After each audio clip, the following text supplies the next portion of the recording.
말씀 보겠습니다. 에베소서 5장 한 절입니다. 18절. 이제 다음 주 한 번 더 하면 시리즈 전신갑주 시리즈는 이제 끝이 납니다. 거의 마지막 부분입니다. 18절 한 절 큰 소리로 우리가 함께 합독합니다. 시작. 모든 기도와 간구를 하되 항상 성령 안에서 기도하고 이를 위하여 깨어 구하기를 항상 힘쓰며 여러 성도를 위하여 구하라. 아멘. 오늘 여기 말씀해 보니까 모든 기도와 간구를 하되 그렇게 말씀하고 있죠. 오늘 이 전신갑주 시리즈 이제 9번째, 다음 시간 10번째면 끝이 납니다. 그동안 우리가 갖추어야 될 영적인 그 무장, 전신갑주 장비는 성령의 검을, 공격적인 그런 도구인 검을 갖추는 것으로 끝난 것처럼 보이지만은 하나 더 해서 우리에게 추가를 해주는 그런 모습을 볼 수가 있습니다. 다 끝난 것 같지만은 사실 이 전신갑주를 전신갑주로 무장할 때 하나의 약점이 사실 나타납니다. 그게 뭔가 하면 사단이 바로 우리의 후미를 공격할 때에 그것을 우리 후미를 보호해 줄 장비가 없다는 거예요. 대부분 뭡니까? 이 허리띠, 이 의의 흉배, 투구, 복음의 신발, 또 사단을 공격할 수 있는, 대적할 수 있는 성령의 그 말씀 다 앞부분을 중심으로 무장했는데 사실 뒤에서 사단이 공격을 해온다면 어떻게 보호할 수 있을까? 대책이 없는 것처럼 보입니다. 그래서 이 공격으로부터 우리 자신들을 보호하고 물리치기 위해서 기도라는 무기가 필요하다라고 말씀하고 있는 것입니다. 이것은 스스로를 위해서도 필요하지만은 남을 위해서도, 타인을 위해서 우리가 또 큰 도움을 줄 수 있는 그런 무기이기도 합니다. 당연히 다른 사람이 나를 위해서 기도의 무기를 사용하여 중보해 줄 때 우리는 사실 영적으로 좀 나약해지고 방심할 때에도 중보 기도를 통해서 보호를 받고 도전을 물리칠 수가 있는 것입니다. 오늘과 이제 다음 시간 이 강력한 무기 기도에 대해서 보겠는데요. 두 번에 걸쳐서 모두 이 기도란 무엇인가, 그리고 또 어떻게 기도해야 할 것인가 깊이 생각해 보고 기도에 대한 분명한 그런 개념이 설 수 있기를 바랍니다. 머리로만 또한 기도를 배우고 아는 것으로 끝맺지 말고 이대로 기도의 삶을 늘 살아갈 수 있는, 호흡하듯이 기도가 우리 몸에 정말 배일 수 있는 그런 저와 여러분이 다 기도의 사람이 될 수 있기를 바랍니다. 오늘 본문 말씀에는 먼저 모든 기도와 간구를 하되 그렇게 시작하죠. 오늘은 이 기도와 간구에 대해서 좀 중점적으로 생각을 해보겠는데요. 이 기도, 간구, 어떤 의미에서는 우리가 하나님께 어떤 소원을 아랜다, 그런 의미에서 비슷한 말이라고 생각을 할 수가 있습니다. 그러나 사실 우리가 일반적으로 생각하는 기도는 이 넓은 의미의 기도보다는 이 간구에 가깝습니다. 이 간구라는 것은 헬라말로 데오시스인데요. 이것은 말 그대로 청원한다, 애원하고 탄원한다, 부탁하고 간청한다, 뭐 이런 말로 해석할 수 있는 단어입니다.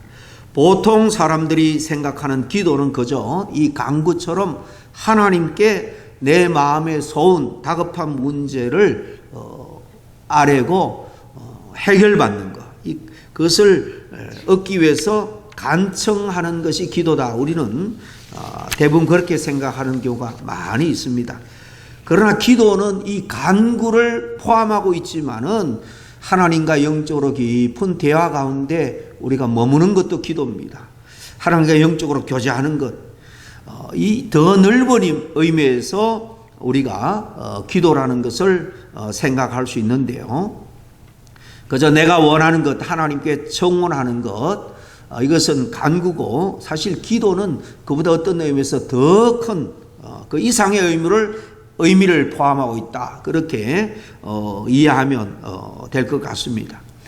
이 부분은 다음에 좀 다루기로 하고, 이 기도와 이 간구라고 말하는데 기도에 있어서 특별히 이 간구 부분, 간절히 하나님 앞에 간구하는 이런 부분에 대해서만 좀 집중해서 보겠습니다. 이 기도의 대가인 제임스 보이스 목사님이 기도에 대한 책을 냈는데 거기 보니까 기도와 간구에 대해서 설명을 하면서 이 바람직한 기도, 하나님 앞에 온전한 기도 생활은 4가지 단계를 이렇게 거칠 때에 기도가 깊은 곳까지, 그리고 하나님 앞에 온전히 상달되는 기도를 드릴 수 있다 그랬습니다. 4번째 단계, 첫째가 뭔가 하면 경배입니다. 이 경배. 2번째가 고백이고요. 3번째가 감사고, 이제 마지막이 내가 원하는 것을 아뢰는 겁니다. 간구하는 것입니다. 기도의 첫 번째 단계가 이 경배라고 하는데, 이 첫 번째 단추가 굉장히 중요합니다. 사실 깊은 기도, 정말 응답받는 기도로 우리가 하나님께 더 가까이 나아가기 위해서는 이 첫 단추 경배가 굉장히 중요합니다. 이 경배라는 말은 우리가 많이 쓰기는 하지만은 정확한 의미는 사실 이렇게 잘 모르는 그런 말 중에 하나가 아닌가 생각을 합니다. 우리가 예배를 드리면서 찬양하고 경배한다, 혹은 경배와 찬양, 이런 말을 많이 씁니다.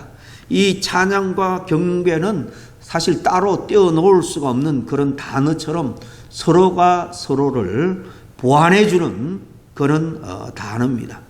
어떤 의미에서는 이 동일한 공통된 그런 성격도 있고, 어떤 의미에서는 이 서로를 보완해서 하나님께 영광을 올려드리는 겁니다. 이 경배는 다른 게 아니고 하나님을 칭송하는 거예요. 하나님을 높여드리는 겁니다. 예배를 드릴 때나 기도할 때 우리가 먼저 해야 될 일은 이렇게 하나님을 경배하는 것, 칭송하는 겁니다. 높여드린 거예요. 우리가 사람을 만나러 갈 때도 만나자마자 바로 본론을 꺼내지는 않습니다. 제가 이런 문제가 있는데 이것 좀 들어주십시오. 저것 좀 해결해 주십시오.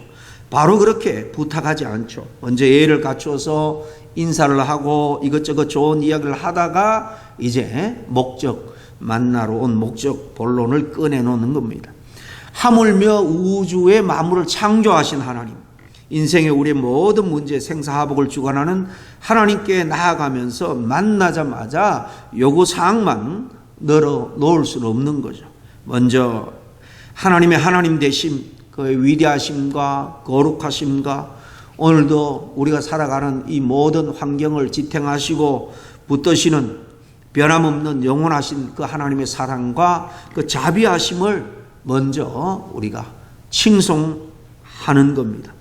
우리가 하나님께 찬양을 드리는 것은 그 하나님의 영광을 사실 노래하는 거죠. 하나님께서 베풀어 주신 은혜들, 우리에게 베풀어 주신 좋은 일들을 생각하면서 높여드리는 거예요. 칭송하는 겁니다. 우리가 예배하면서 또 기도하면서 찬양을 드리는 일에 우선적으로 우리는 잘 해야 하는 것입니다. 혹시 기도를 많이 했는데도 불구하고 정말 하나님께서 아직 나에게서 너무나 멀리 있는 것처럼 느껴질 때, 도대체 응답이 될 것 같지 않을 때, 정말 나 자신이 하나님께 이렇게 경배하고 높여드리는 일에 정말 내가 항상 바르게 하고 있는가 먼저 점검해 볼 필요가 있을 줄로 압니다.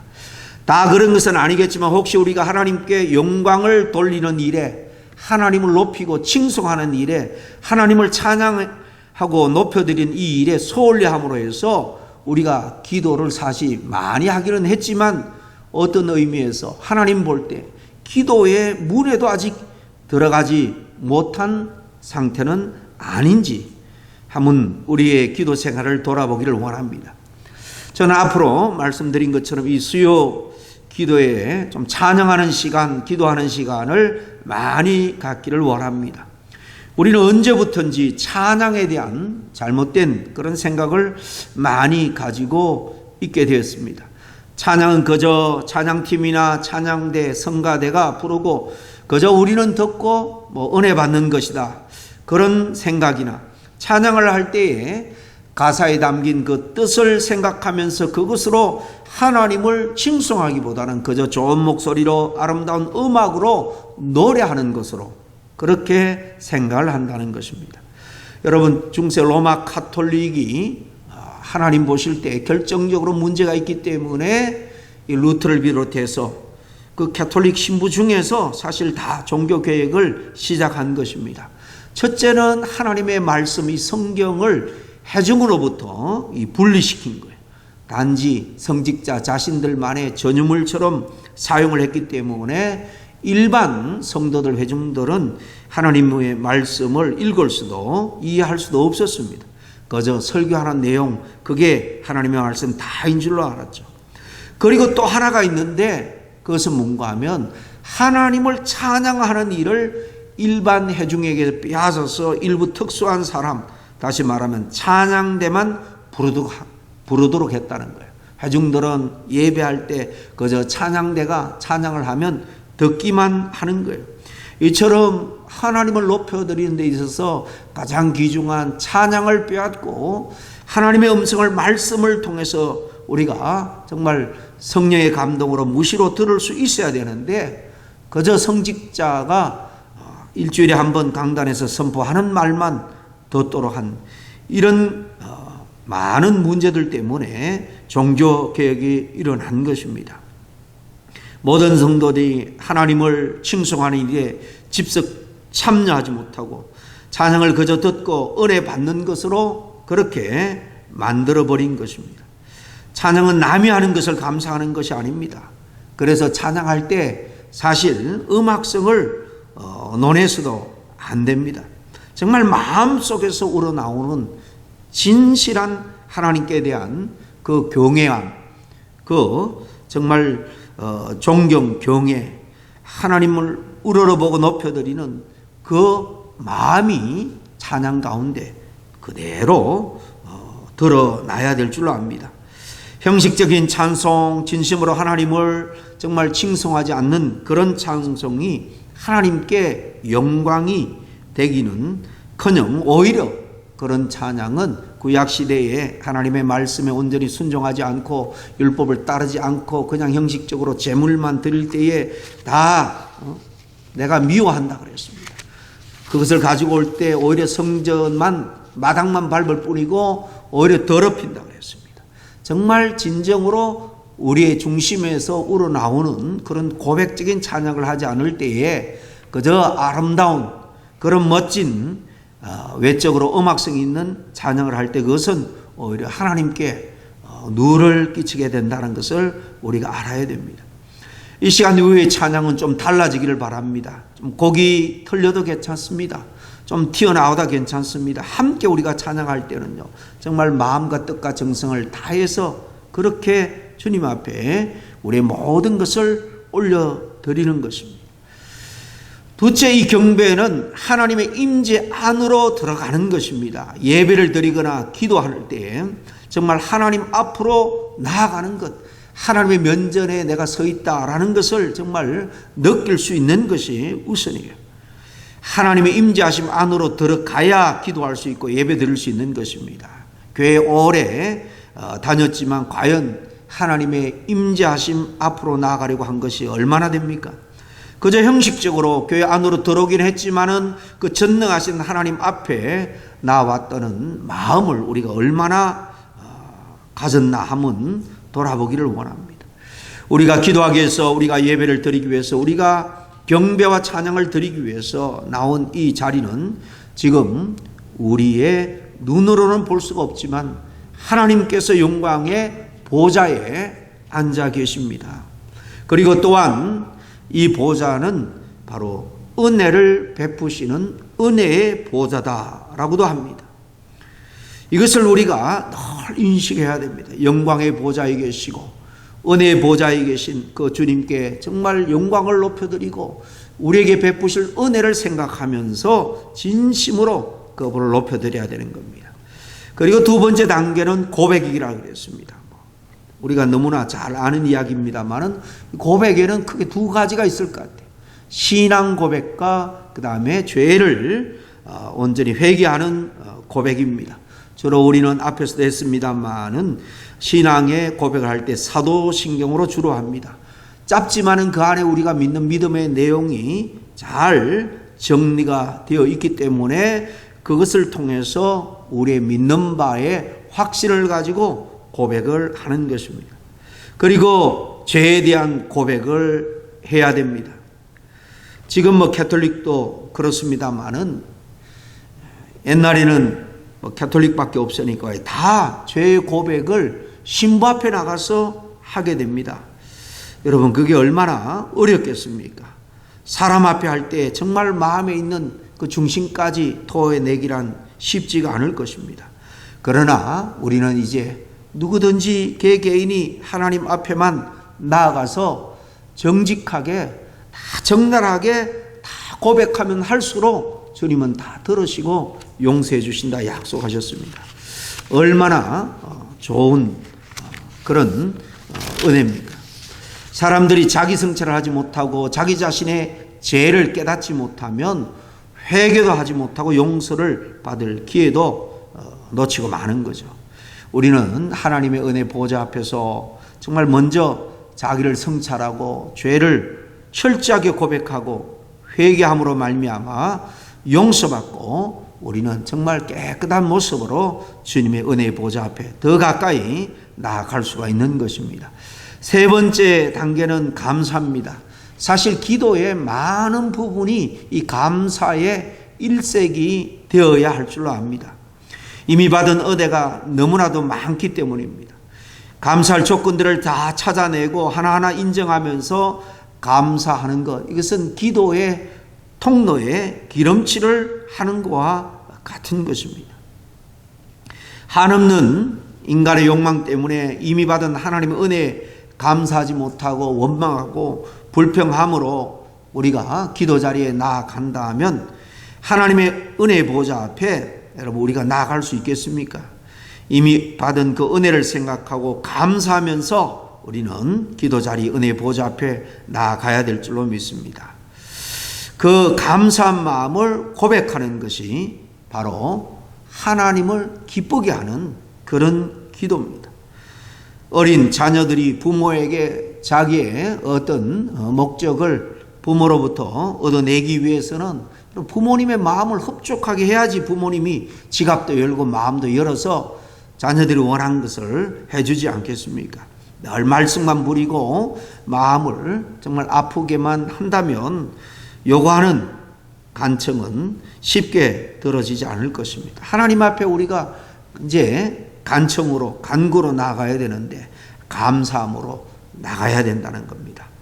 그리고 이제 정말 최종적인 우리의 기도의 목적, 정말 급한 일이라면 바로 우리가 부르짖고 간구할 수도 있지만은 우리가 기도의 사람으로 성숙하게 서기 위해서는 이런 단계를 거치는 그런 훈련이 필요할 줄로 압니다.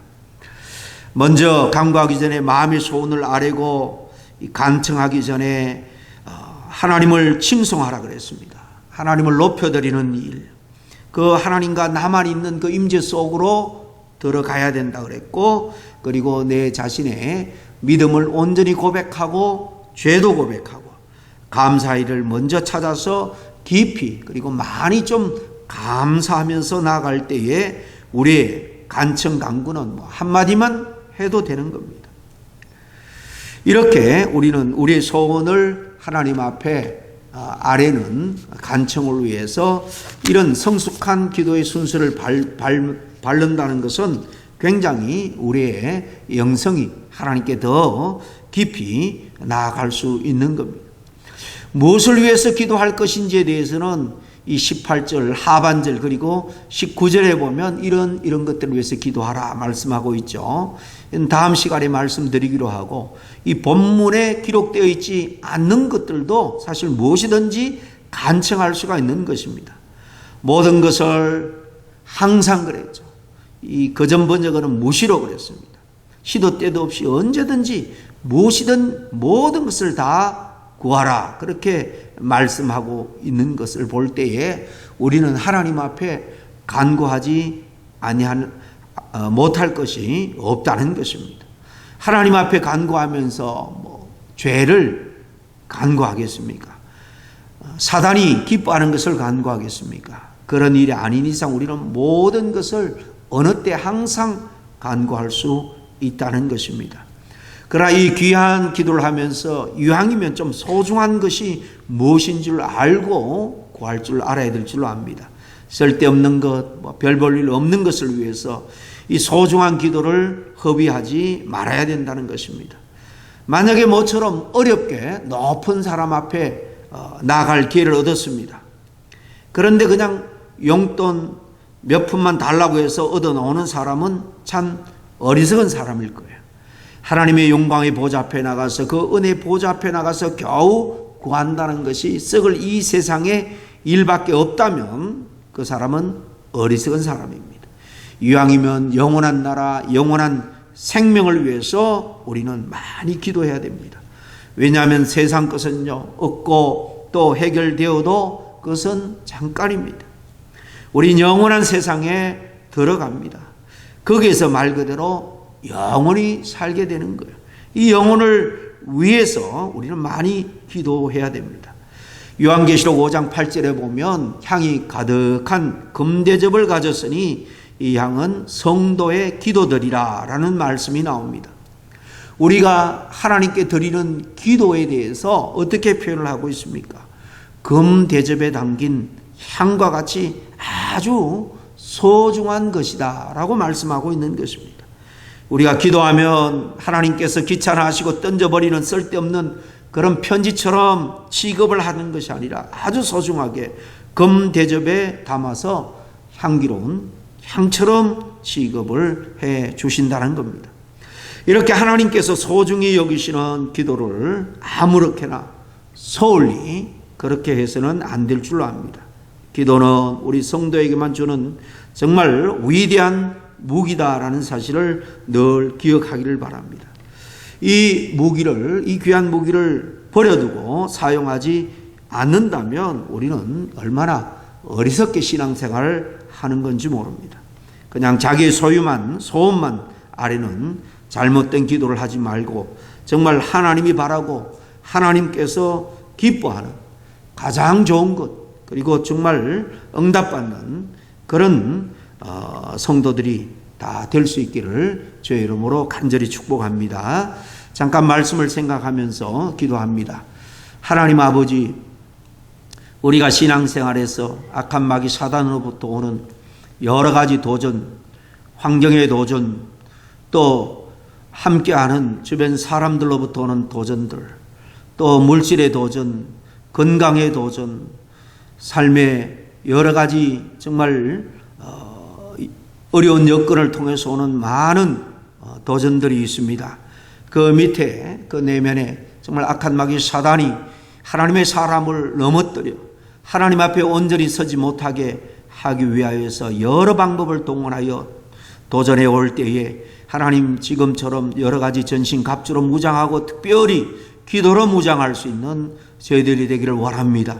우리 자신을 악한 마귀 사단과 죄악으로부터 방어해내고 정말 이기는 그런 무기일 뿐만 아니라 믿음의 연약한 자, 특별히 정말 우리의 가족들, 가까운 일가 친치들, 함께하는 이들을 위해서 정말 이 기도로 그들을 지키고 보호낼 수 있다는 사실을 생각할 때에 더욱더 기도로 잘 무장해서 하나님 기도의 용사로 살아갈 수 있는 저희가 다 될 수 있도록 주님 인도하여 주시옵기를 원합니다. 정말 하나님께서는 우리가 이렇게 예배하고 기도하는 이 자리뿐만 아니라 우리가 생활하는 삶에 처서 어느 곳이든 영광의 보좌와 은혜의 보좌를 펼치시고 우리를 만나주기를 원하시는 주님인 줄로 압니다. 영의 그 아버지 하나님 통로가 열려서 기도로 찬양으로 주님 앞에 나아갈 수 있는 저희를 되게 도와주시옵소서. 보좌 앞에 정말 가까이 나아가서 정말 우리가 이 땅에서 하나님의 영광을 위해서, 하나님 나라를 위해서 하나님께 큰 은혜와 능력과 또 필요들을 공급받는 이 귀한 아버지 하나님 기도의 무기를 우리가 잘 사용할 수 있는 기도의 사람이 다 되게 도와주시옵기만을 간절히 바라고 나올 때에 예수님의 이름으로 기도하옵나이다. 아멘.